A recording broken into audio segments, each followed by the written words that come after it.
Hey everyone, I am Ed Gutowski. I'm going to be your English 1C instructor.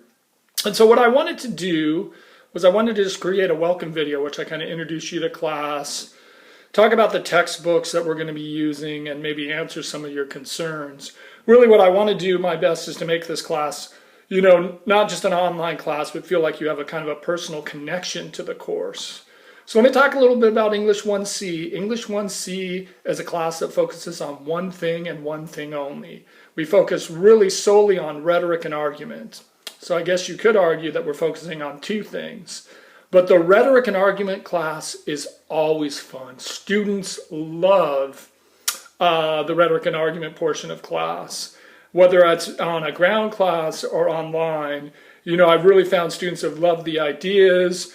They've really liked the books that I've picked. So it's going to be a lot of fun. And really, I'm going to try to keep weeks 1 and 2 fairly easy and simple. You'll have some reading to do. There'll be some discussion board questions. And we'll really start shifting that gear towards the rhetoric and argument class probably around week 3. So let me talk about the books for class. The first book that we're going to use is our textbook. It's called Everything's an Argument. I've been using this book. I think I actually started using it the semester before we went to COVID and all online. I found that students really liked the textbook. It was pretty accessible. There were really some cool and fun ideas to play around with. And I think it'll really help you guys understand how rhetoric and argument works. So the second book we're going to look at is called The Siegel Reader Essays. They're basically 4 short papers. We'll look at a variety of essays and analyze the arguments. Again, I can only tell you that the Siegel Reader, believe it or not, has been voted the best book that we use. I think students really like the readings that I picked. And really the number one complaint about the Siegel Reader is we don't use it enough, so I'll probably incorporate some more readings in it just to deal with that issue. But students really like the approach with that. There's some great readings, so we'll kind of get into that. The first novel we're going to read is a book by Sinclair Lewis called It Can't Happen Here. And interesting enough, I started this book, it's really become popular, I'd say in the last 4 years or so. But basically, Sinclair Lewis was writing in the 1930s, and he was really afraid as he saw sort of the rise of fascism spread in Europe, the rise of communism, and he created this imaginary future where basically a demagogue runs for president, becomes elected, and basically establishes a dictatorship in the United States. So, again, in the last 4 or 5 years, this book has just become really popular, and you can kind of just basically from the description, you can kind of tell it parallels what's happening in our times now.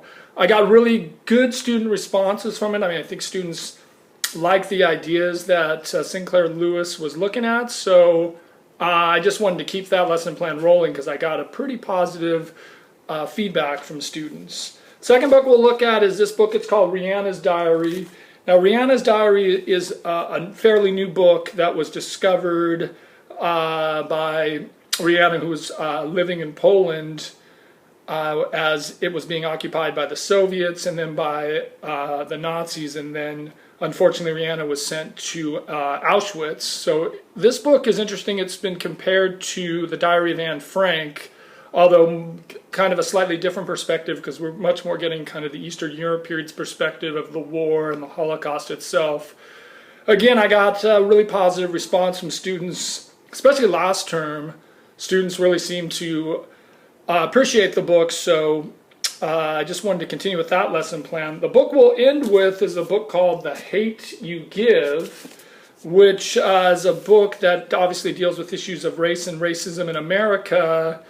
And the only reason that I'm keeping it for this class is got really positive feedback. It's a fairly easy book to read, given that it's kind of young adult literature, and students, again, last semester, I just get such positive feedback. I wanted to keep what works, especially for an online class. And then we'll end with William Shakespeare's Henry V. And Henry V is epic. Henry V is a play that deals with war, rhetoric, and politics. And while I know that sometimes students can be intimidated by Shakespeare, especially online, each semester that I've taught it, it's gotten better and better, and students have really started to appreciate not only the play, but understanding how the elements of rhetoric work. I do know it may seem like we have a lot of reading. You just have to trust me, it all works out, because English 1C is a really fun class. You really have to go out of your way to kind of, for lack of a better word, screw up English 1C. It's going to be a really fun class. I'm really excited. And I'm looking forward to, as you get through Module 1, just kind of getting to know a little bit about your background and then kind of starting the process of the class itself. So I look forward to seeing you guys online, and I'll keep posting videos throughout the weeks so the class can be somewhat interpersonal. Even though we don't meet on a Zoom session, I will have Zoom office hours, so you can always come by and just say hi, or if you have any questions or concerns.